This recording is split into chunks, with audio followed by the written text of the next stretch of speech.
You know, usually when we sit down to talk about the supernatural in this show, we are looking at it through a very specific lens. Right. We tend to treat the haunting as a symptom of the culture. Yeah, exactly. Or a misunderstood natural phenomenon. We talk about folklore, cultural metaphors, or Mm. maybe the psychology of why people want to believe in ghosts at all. Like asking, why did this specific village think a witch lived in those specific woods? Right.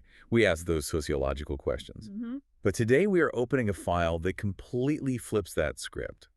We are looking at a source text that treats a haunting not as a metaphor, not as a religious event, and certainly not as a mass delusion. It is a fascinating pivot because it treats the supernatural as a medical emergency. A distinct diagnosable physiological breakdown. Yeah, we are diving into the casebook of what you might call the original occult detective, though he wouldn't have called himself that. No, he had a much better title. He did. We are talking about the papers of Dr. Martin Hesselius. And just to orient everyone, so what we're looking at today, the source material here is the 1872 collection called In a Glass Darkly by Sheridan Le Fanu. Oh, really seminal work. It is. Now, I will be honest, before digging into these papers for this deep dive, I thought of Le Fanu as just another Victorian ghost story writer. Sure, like a precursor to Bram Stoker. Exactly. Stoker actually drew a lot from him. But this material feels different. It feels almost like a clinical textbook from the Twilight Zone. That is the perfect way to frame it. Le Fanu was doing something very specific here. He frames these stories as posthumous papers. So Dr. Hesselius has died, and his secretary is sorting through his files to publish a selection of his most illustrative cases. His greatest hits, basically. Right, his greatest hits.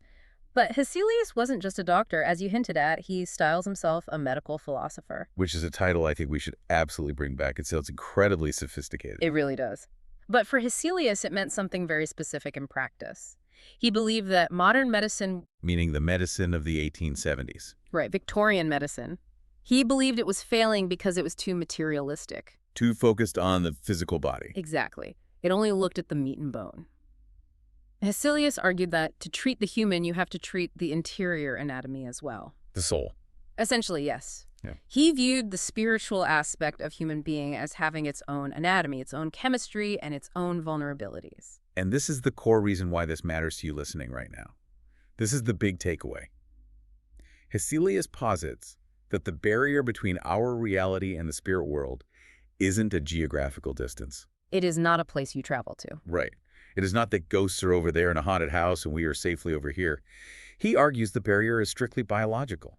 It is a membrane in your own mind. Precisely. We are walking around in a world that is teeming with spiritual life. Some of it benign, sure, but some of it malignant. Very malignant. And we are protected solely by our physical limitations. We are naturally blind to it. But if that membrane gets too thin, or if you accidentally puncture it, you don't just see a ghost, you are subjected to an invasion. And that invasion is permanent.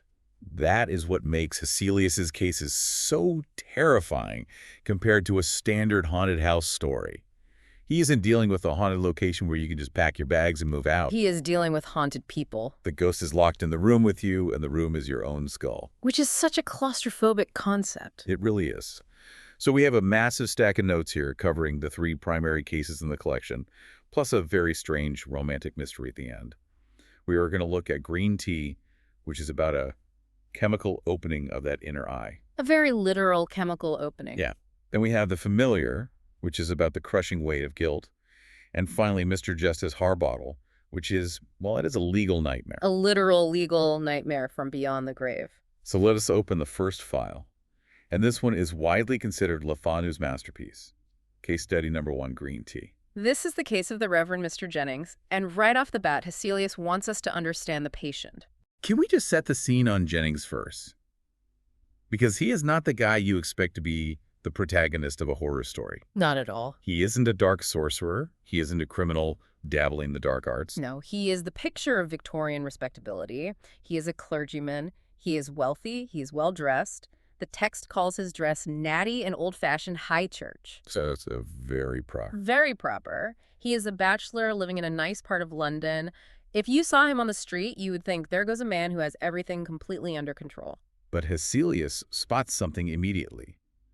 He meets Jennings at a party and notices, and I love this detail, that Jennings is trying too hard to be normal. Yes. Hesselius notes that Jennings talks a little too loudly, he laughs a little too much. It is a performance. He is overcompensating. He is masking a profound internal distress.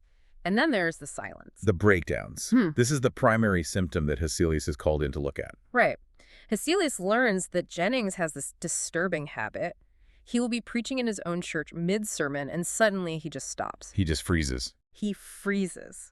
And he stares down at the carpet of the pulpit. Not at the congregation, just staring at the floor. At the floor. And the look on his face isn't just confusion. It is profound, abject terror. He mutters a prayer that no one can hear, and then he literally runs out of the church. Just bails on the entire service. He abandons his flock and locks himself in the vestry. Now, if I am in the congregation, I am thinking, okay, the vicar is having a stroke.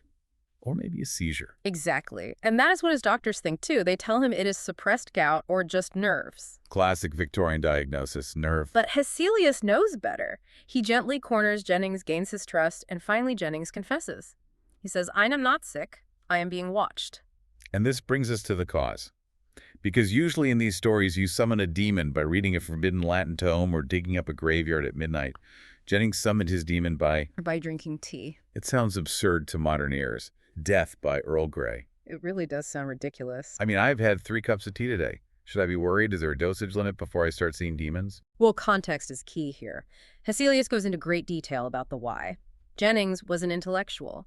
He was writing a massive book on the religious metaphysics of the ancients. So paganism. Yes, he was studying paganism, deeply immersing himself in the worldview of ancient mystics. So he is filling his brain with heathen philosophy late at night. Correct. And to sustain this work, because he was pulling all-nighters writing for 10 hours at a stretch, he needed a stimulant. Naturally. He found that coffee made him jittery and disrupted his heart rate. But green tea put him in this state of clarified focus. He calls it a spectral clarity. Oh. Which is a bit of heavy foreshadowing. A bit, yeah. He drank it strong, extremely strong, for years. And this is where Hesselius drops his medical theory. We need to really break down the nervous fluid concept because this is the mechanics of the haunting. This is what separates Le Fanu from just a campfire storyteller. Yeah, lay this out, because to me, nervous fluid sounds like old-timey nonsense. But in the context of the book, it is treated as hard science. So Hesselius, and this reflects some actual fringe science of the 19th century, drawing on ideas from Swedenborg and Mesmer, believed that the human nerves aren't just wires transmitting electrical signals. Okay, what are they? They are pipes. And circulating through these pipes is a substance called nervous fluid. Like a spiritual blood. Exactly. He argues that this fluid is the bridge between the physical body and the eternal spirit. It is the medium of perception. Normally, this fluid creates a hard shell, a callus, that blocks out the spirit world so we can function in reality. It is basically the insulation on the wire. Yes. Which is a good thing. We don't want to see the spirits while we are trying to hail a cab or buy groceries. We absolutely do not. But Hesselius argues that certain agents, specifically green tea in extremely high doses, have a chemical affinity for this fluid. They wash away that protective shell. They thin the fluid out. So Jennings didn't just get high on caffeine. He chemically stripped the insulation off his spiritual wires. That is a perfect analogy. He stripped the insulation, and once the wire is bare, it starts picking up signals it shouldn't. He opened what Hesselius calls the interior sense. And the signal he picked up was the monkey. A small black monkey. I really want to dwell on the monkey for a second, because if I were writing a horror story, I would make it a wolf or a shadowy grim reaper. Why a monkey? It seems almost silly. That is what makes it so horrifying. It is grotesque because it is ridiculous. It mocks the dignity of this high church clergyman. Oh, I see. A monkey is a mimic. It is a caricature of a human. It represents the base animalistic nature that Jennings has spent his entire life repressing. Let's walk through the first encounter because the escalation is masterful. Jennings is on an omnibus, a public horse-drawn bus, late at night. It is dark. He is exhausted. He has been reading his pagan books all evening. And he looks at the floor of the bus. He sees 2 small red lights. He thinks they are buttons dropped on the floor. Or glass beads. But then they blink. And he realizes they are eyes. He looks closer, and the dark shape resolves. It is this small, shriveled black monkey. And it is staring at him with an expression of malignant intensity. And Jennings, being a rational man, assumes it is a real animal. He thinks someone lost their pet on the bus. Naturally. He pokes it with his umbrella. And this is the moment the world breaks for him. The umbrella goes through the monkey. There is no resistance. He waves the umbrella back and forth like a pendulum passing right through the creature's body. But the creature doesn't disappear. It doesn't flicker like a hologram. No, it ignores the umbrella entirely. It just keeps staring. And that is the Hesselius distinction. It is not a hallucination. A hallucination is a trick of the brain, usually fleeting or distorted. Right, it shifts. This, according to Hesselius, is a real spiritual entity that is now visible because Jennings' filter is gone. Jennings gets off the bus, totally panicked. He starts walking home, and he looks at the brick wall running alongside the road. And the monkey is running along the top of the wall, keeping pace with him, just watching. That image, the passive observation, it is not attacking him yet. It is just letting him know, I am here now. And the description of the monkey's evolution over time is chilling. At first, for months, it just looks sullen. It sits in the corner of his library while he reads. It looks sick, tired, almost bored. Like a sulky teenager. A demonic teenager, yes. But then as Jennings gets physically and mentally weaker, the monkey gets stronger. It becomes aggressive. Describe the halo. That was the detail that really stuck with me from the text. It is the visual marker of the supernatural in this case. In the dark, the monkey isn't just a shadow. It is surrounded by a halo of red embers. It glows. Yes. So when Jennings turns out the lights to sleep, he cannot escape it. He sees this reddish glowing form squatting in the corner of his bedroom every single night. And then it gets physical. Or, I guess, psychically physical. It starts interfering with his work. It jumps up on his desk. When he tries to read his prayer book, the monkey squats right on the open page so he cannot see the text. That is highly symbolic. It is literally blocking his access to God. Explicitly blocking it. And then it starts the auditory torture. It doesn't speak out loud. Jennings describes it as a singing in his head, a high-pitched piping voice. And it is not singing show tunes. No, it is singing blasphemies. It is urging him to harm himself. It is interrupting his prayers with filth. That is why he runs out of the church. Imagine trying to deliver a sermon, and in your mind there is a demon screaming over your internal monologue, telling you that you are a fraud, that God hates you, that you are already damned. It is a complete psychological siege. There's that scene near the mine shaft. This really shows how dangerous it gets. Yes. Jennings is walking in the countryside with his niece. They pass an old open mine shaft. Deep, dark, very dangerous.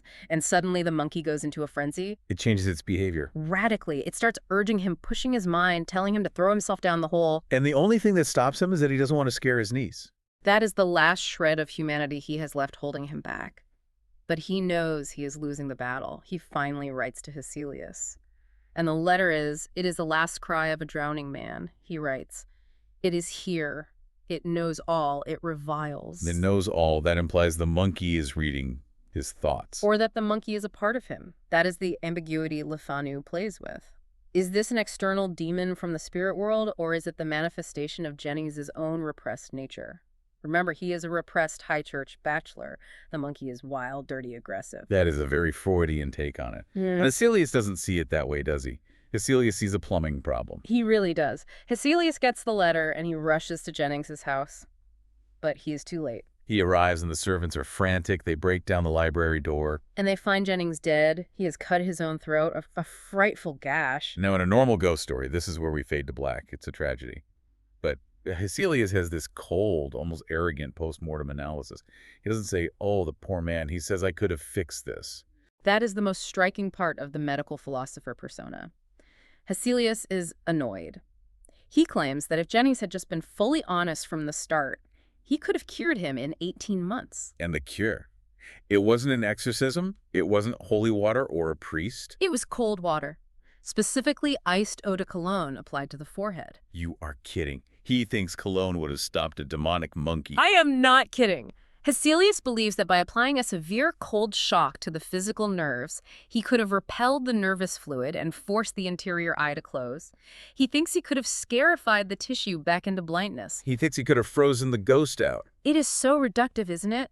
He takes this cosmic horror, a man being hunted by a literal demon, and reduces it to a prescription for cologne. But he also washes his hands of the suicide entirely. He does. He separates the symptoms. He says the ghost was real, caused by the tea.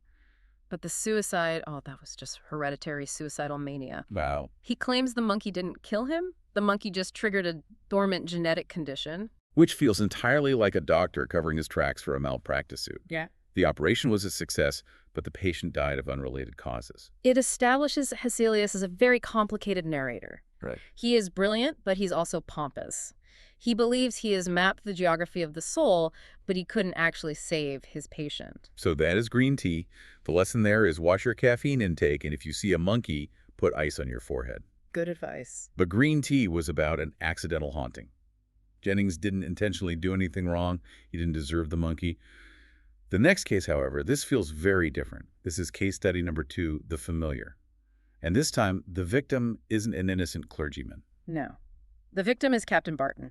And Barton is a man who arguably brought his demons with him. Let's profile Barton. He is a soldier, right? He's a captain, a veteran of the American Wars. He is wealthy, living in Dublin.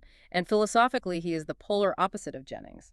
Jennings was a mystic. Barton is a hard-nosed materialist. The file says he has French principles. Which, in the 19th century British context, was a polite way of calling someone a godless atheist. It implies the secular radicalism of the French Revolution. Exactly. It means he believes in what he can shoot, what he can see, or what he can buy. He laughs at religion and the supernatural, just completely dismisses it all. Now, we're imparting this without taking a side on the atheism versus religion debate of the Victorian era. But in the context of this story, this is a crucial character flaw. Absolutely. The story uses his materialism as the armor that is going to be dismantled. He is also engaged to be married to a very nice, very broke young woman named Miss Montague. So he has got everything going for him until the footsteps start. The auditory haunting.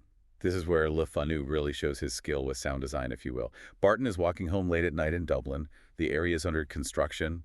Lots of brick walls, empty lots, unfinished streets. And he hears someone walking behind him. Classic setup. He stops the steps, He walks the steps, but when he turns around, the empty street. Now, Jennings would have prayed in that situation. What does Barton do? Barton gets mad. He shouts into the dark. He challenges the empty air. He assumes it is a prankster trying to mess with him. But then the footsteps change. They start to run when he runs, and the pacing becomes impossible for a normal human. And despite his French principles, despite his atheism, he admits to Hesselius, or rather the narrator of this specific file, since it's a slightly different framing, that he felt a superstitious fear. It is the first crack in his armor. And then the letters began. The letters. This is what makes it feel like a stalking case rather than a ghost story initially. Yeah, it feels like a true crime setup. Barton starts receiving mail. The handwriting is strange, tall, narrow, sloped backward. It looks disguised. And the letters are signed by the Watcher. The Watcher. That is incredibly menacing. What do they say? They are direct threats. Quotes like, "You may as well think to escape from your own shadow, and I will see you as often as I please, and I do not want to hide myself." And there's a specific detail about the seal on the letters, isn't there? Yes. The wax seal holding the envelope closed. It is just a patch of red wax, but it has a thumbprint pressed into it, a very specific thumbprint. The narrator points out that Barton recognizes this print. It triggers a deep memory for him. So Barton is getting these letters, hearing these footsteps, and then finally the physical manifestation happens. He sees the Watcher, but it is not a sheeted ghost floating in the air. No, and this is another way Le Fanu grounds the horror. The ghost looks like a regular, if unpleasant, person. It is a short man. He is wearing a fur traveling cap. He has an evil countenance. He encounters Barton near Trinity College, just walks straight at him, muttering furiously. And Barton is terrified. This hardened skeptic who laughs at religion is absolutely shaken to his core by this little man because he knows him. It gets violent, too. There's the gun incident. Barton is walking alone, and a bullet whistles right past his head. And immediately after the shot rings out, he sees the man in the fur cap who whispers, or hisses, really, "Still alive." Still alive. That implies a history. This isn't random. Yeah, exactly. And Barton knows it isn't random. He goes to a Dr. R and starts asking these very hypothetical, bizarre questions. He asks if a disease can shrink a man. Shrink a man. That is such an odd angle to take. He asks if a man can shrink in height and bulk but keep his exact facial likeness. He is desperately trying to rationalize what he's seeing. He recognizes the face of the man from his past, but the figure he sees is too small to be him. So he wants a medical explanation for a ghost. He is clinging to his materialism. He is clutching at straws, trying to find a worldly excuse, and eventually he cracks. He confesses to a clergyman. He admits he is being dogged by a demon. And just like Jenny's, he says he cannot pray. The demon interrupts him with blasphemies. The parallels to green tea are very strong there, the total breakdown of the spiritual defense mechanism. But in Barton's case, the climax is much more external. He tries to run, he goes to England, to Calais, but the little man follows him across the sea. He actually feels the entity touch him in a crowd at the port. And then comes the owl. This is the part of the story that I found the most bizarre. Barton develops a sudden, intense phobia of his fiance's pet owl. It is entirely surreal. He cannot stand to be in the same room with the bird. He says it is watching him with human intelligence. He hears the owl making sounds that do not sound like a bird at all. Because the owl is a vessel. That is the strong implication. The spirit is using the bird to get into the house, to bypass the physical locks and walls. And then the final night, Barton is isolated in his room. He's got the door locked. He has got a servant sleeping in the room with him on a cot. He's taking no chances whatsoever. And the servant wakes up and hears a sound, a strange hushing sound, like someone comforting a child. Hush, hush. That is so much worse than a scream. The tenderness of it makes it horrifying. And then the scream comes, a sudden yell of absolute agony from Barton. The servant rushes to the bed, but the door to the room is blocked or stuck somehow. By the time they get a light on, Barton is dead. He is clutching the bedclothes, his face frozen in pure terror. And the evidence. Because the narrator of this file loves physical evidence. Two things. First, the pet owl. It flies out of the room through the glass window when they open the door. It had somehow gotten in. Or perhaps it was just the owl all along, but possessed by the spirit. And the second piece of evidence. The indentation. On the bed near Barton's feet, there is a deep depression in the mattress, as if something heavy had been kneeling there watching him die. Kneeling on his bed and saying, hush. Yeah. That is absolute nightmare fuel. But we do get a solution to this mystery, don't we? It is not just a random haunting. Me too. It turns out Barton had a very dark past. Years ago in Plymouth, he had a guilty affair with a young girl. Her father was a crewman on Barton's ship, a man named Sylvester Yelland. And Barton didn't take kindly to the father interfering? No, he did not. Barton punished Yelland with extreme severity. He used his authority as captain to have him flogged. The punishment was brutal, excessive, and illegal. Yelland died from the injuries. So the little man in the fur cap Was the vengeful spirit of Sylvester Yelland, the shrinking that Barton asked the doctor about. The ghost appeared smaller than the living man, perhaps diminished by death, or perhaps Barton's memory of him was distorted by guilt. But it was entirely a guilt-induced haunting. It is a story of retribution, which actually leads perfectly into our third case. Because if Barton was punished for a crime of passion, the next guy is punished for being a monster. Case study number 3, Mr. Justice Harbottle. Even the name sounds heavy. Judge Elijah Harbottle. He is a classic hanging judge. And not a nice one. Yeah. He is described as cruel, bullying, arrogant.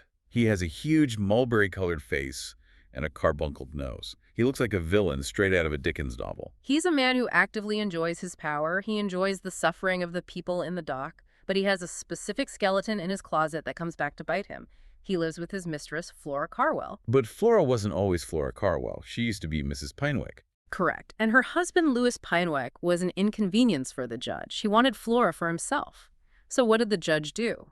When Pinewick was accused of forgery, Harbottle presided over the trial. Convenient. Very. He bullied the jury, suppressed evidence that would have cleared Pinewick, and ensured the man was hanged. He basically murdered the husband to keep the mistress. It's judicial murder. Exactly, and now the bill comes due. But unlike Barton, who is haunted by a single angry ghost, Harbottle is haunted by a whole system. It starts with a warning. The judge is walking home and meets an old man, thin, with a white wig. Hugh Peters. Or so he says his name is. He tells the judge about a plot, a secret tribunal called the High Court of Appeal that is secretly investigating corrupt judges. Harbottle, being incredibly arrogant, just dismisses it. But then the old man lures the judge's footman away, knocks him out, and vanishes into the fog. And the judge realizes in hindsight that old man looked an awful lot like Louis Pinewick. Just in disguise. So the judge thinks, okay, someone is messing with me. Pinewick is dead, so this is obviously an imposter trying to extort me. He thinks it is a conspiracy of his political enemies to frighten him. But then the interruption in court happens. Harbottle is on the bench, sentencing someone else to death naturally, and he sees a thin man in the crowd. The man hands a letter to the court crier and disappears before anyone can grab him. The judge recognizes him immediately. It's his Pinewick again. And the neck. The neck has the unmistakable blue mark of the hangman's rope. That specific detail, the swollen blue stripe. Harbottle orders him arrested, but he is gone. And then he reads the letter. And this prop is fantastic. It is a formal notice of trial from the High Court of Appeal. It charges him with the murder of Louis Pinoek by judicial perversion. And it sets a date. The trial is fixed for the 10th of the next month, and the execution is fixed for the 10th of the month after that. So now the clock is literally ticking. But Harbottle is a tough old bird. He tries to laugh it off. He drinks more port. He thinks it is an elaborate prank. Until the vision happens. This is the centerpiece of the whole story. The vision is incredible. He is coming home from the theater. He is in his own private coach. Suddenly the coach stops. He looks out the window and he is not in London anymore.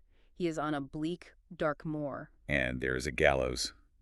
A gigantic, towering gallows. With a hangman sitting on top of it, casually juggling human bones, and the hangman calls out a rope for Judge Harbottle. The coach drives on, seemingly under its own power, Right. and he is taken to a massive, dark building, the High Court of Appeal, and he is forced to enter the courtroom. And this is the psychological horror part that I really want to dig into.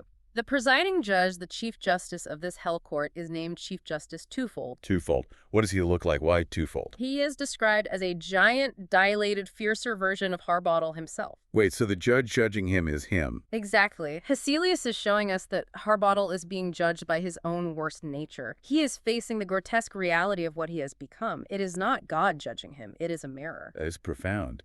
It's his own corruption reflected back at him. The trial is a complete sham, of course, just like Pinoek's was. The jury is all made up of shadows with glowing eyes. They find him guilty immediately. And then they take him to the smithy. The torture room.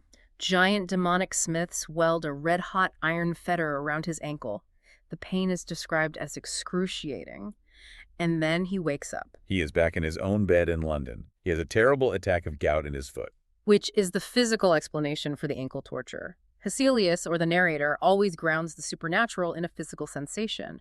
The gout pain manifested as the red-hot fetter in the dream. But the dream doesn't stop affecting him. He becomes completely obsessed with the date, the 10th. He tries to rationalize it. He keeps saying it was just a dream caused by indigestion, but the signs keep coming. His servants start seeing things. The child Flora's daughter sees a mahogany-faced man sitting in the judge's sedan chair in the hall. Pinoet again. And the kitchen maid sees a vision of the hellish smithy and sees the judge's body hanging in the furnace. It is contagious. Hesselius calls this catoptric influence. Catoptric meaning reflective, right? Yes. The vision spreads from the primary sufferer to those around him like a virus. Because his psychic barrier is broken, it is leaking out and affecting the sensitive minds of the children and servants in the house. And then the 10th arrives. The judge tries to stay safe. He stays home, locks the doors. But on the morning of the 10th, the servants find him. Hanging from the banister at the top of the stairwell. Dead. The official coroner's verdict is suicide. But we know, or at least the story heavily implies, that the High Court of Appeal carried out its sentence. It is interesting to compare the three cases so far. In Green Tea, the victim is totally innocent. In The Familiar, the victim is guilty of a crime of passion. But in Harbottle, the victim is a monster. He is systemic evil personified. And the punishment fits the crime in each case. Harbottle is judged by the same corrupt, merciless system he perpetuated in life. He is consumed by his own image. Before we get to the final synthesis, we have to mention the fragment at the end of the collection. The Room in the Dragon Volant. Now, this isn't a ghost story, really. There are no demons. Why is it in Hesselius' file? It connects to Hesselius' broader interest in the borderland between life and death. It is set earlier in 1815, right after Waterloo. It involves a young, naive, wealthy Englishman who gets entrapped by a beautiful countess and her elderly invalid husband. It has the vibe of a romantic thriller. He sees them on the road. He is obsessed with her violet eyes. He follows them to an inn called the Belle Étoile. The key here is the use of drugs. Without spoiling every twist of this mystery, the protagonist is eventually dosed with a rare drug that induces a state of cataleptic paralysis. He appears totally dead to the outside world, but his mind is fully awake. The ultimate fear of being buried alive. Exactly. Hesselius includes it because it explores the chemistry of the mind. Just as green tea chemically opened the inner eye, this drug shuts down the physical body while leaving the consciousness trapped inside. It perfectly fits his thesis. The spirit is distinct from the vesture. The body and chemicals can manipulate the connection between them. Plus, it has that great line from the song the Countess sings from her window to lure him in. Death and love together mated. Watch and wait and ambuscade. It is Le Fanu reminding us that attraction can be a deadly trap. So we have got monkeys, invisible watchers, ghostly courts, and paralyzed lovers. We need to synthesize this. What is Dr. Hesselius actually trying to tell us here, if we look at the whole casebook? Hesselius is building a unified theory of the interior sense.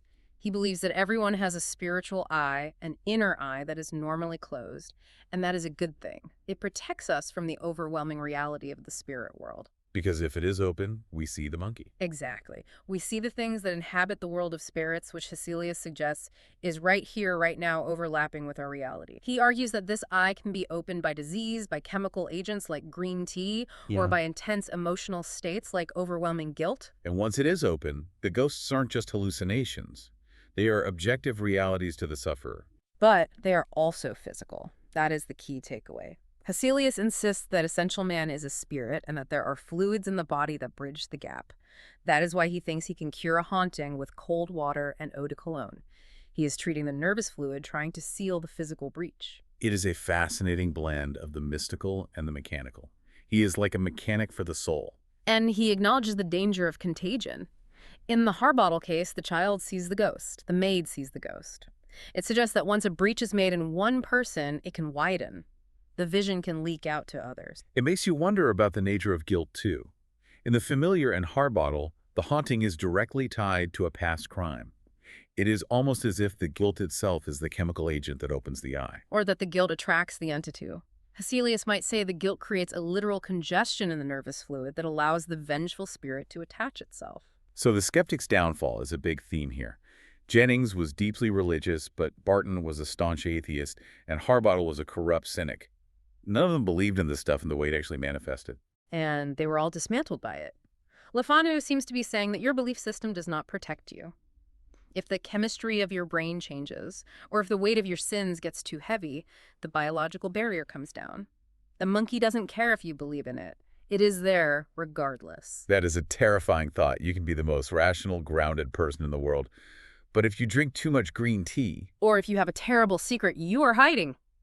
So let's wrap this up with our deep dive takeaway.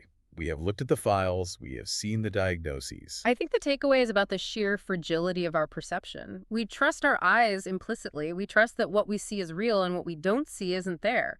Hesselius argues that our perception is just a thin, flimsy curtain. And Le Fanu asks us to consider, is the ghost in the room? Or is it in the chemistry of our own brains? Yeah. And if it is in the brain and it can literally kill you, is it any less real? That is the crux of it. If Jennings sees the monkey and the monkey drives him to suicide, the monkey is effectively real. Whether it has a demonic soul or whether it is a misfiring neuron doesn't change the fatal outcome. So here's a provocative question for you to mull over tonight. Hesselius believes he could seal the inner eye with cold water and medication. He thinks it is a fixable plumbing problem. If you started seeing the monkey tomorrow, those 2 red lights blinking at you on the bus, would you trust the doctor? Would you believe it is just your nervous fluid acting up? Or would you believe, like Jennings, that you were truly damned? I would probably try the cold water first, but I definitely wouldn't sleep with the lights off. I think I'm switching to chamomile tea for the foreseeable future. Probably a very wise choice. Thanks for joining us on this deep dive into the casebook of Dr. Hesselius. Keep your inner eye closed, folks. We will see you next time.